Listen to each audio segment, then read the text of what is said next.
నీతి ఆయోగ్ ఏ అంశములపై దృష్టి పెట్టినది? నీతి ఆయోగ్ 15 సంవత్సరాల దార్శనికతను రూపొందించేటప్పుడు 7 అంశములపై దృష్టి పెట్టినది. అది ఒకటి, ఆర్థిక వ్యవస్థ యొక్క విలువను పెంచాలి. 2022-23 నాటికి ఆర్థిక వ్యవస్థ యొక్క విలువను 3 రెట్లు పెంచాలి. దీనిలో భాగంగా జీడిపి విలువను 139 లక్షల కోట్ల నుంచి 469 లక్షల కోట్లకు పెంచే విధంగా వ్యూహాలను రచించాలి. అదేవిధంగా తలసరి ఆదాయాన్ని 3,14,000 రూపాయలకు పెంచే విధంగా అభివృద్ధి వ్యూహాలను, ఒక రోడ్ మ్యాప్ని రచించాలి. ఆర్థిక వ్యవస్థ యొక్క ఉత్పాదక సామర్థ్యాన్ని బలోపేతం చేయాలంటే పెద్ద ఎత్తున ఆర్థిక సామాజిక మౌలిక వసతులను నిర్మించాలి. ఆర్థిక సామాజిక మౌలిక వసతులను నిర్మించటంలో రాష్ట్ర ప్రభుత్వాలకు, కేంద్రపాలిత ప్రాంతాలకు భాగస్వామ్యాన్ని కల్పించి పెద్ద ఎత్తున ఆర్థిక వ్యవస్థ ఉత్పాదక సామర్థ్యాన్ని పెంచాలి.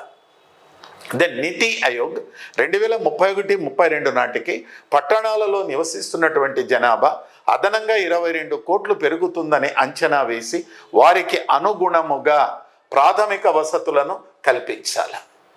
కేంద్ర ప్రభుత్వం, రాష్ట్ర ప్రభుత్వాలు మరియు స్థానిక ప్రభుత్వాలు వస్తు సేవలపై విధిస్తున్నటువంటి పరోక్ష పన్నులన్నిటినీ విలీనము చేసి ఒకే రేటుతో జిఎస్టీగా అమలు పరచాలి.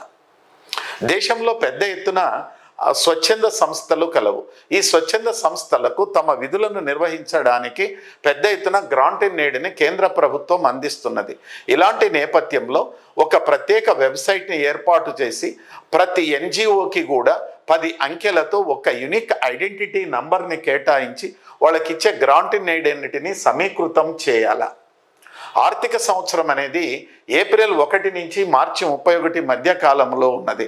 అందువల్ల ఆర్థిక సంవత్సరాన్ని జనవరి 1 నుంచి డిసెంబర్ 31కి మార్చే విధంగా చర్యలను తీసుకోవాలి.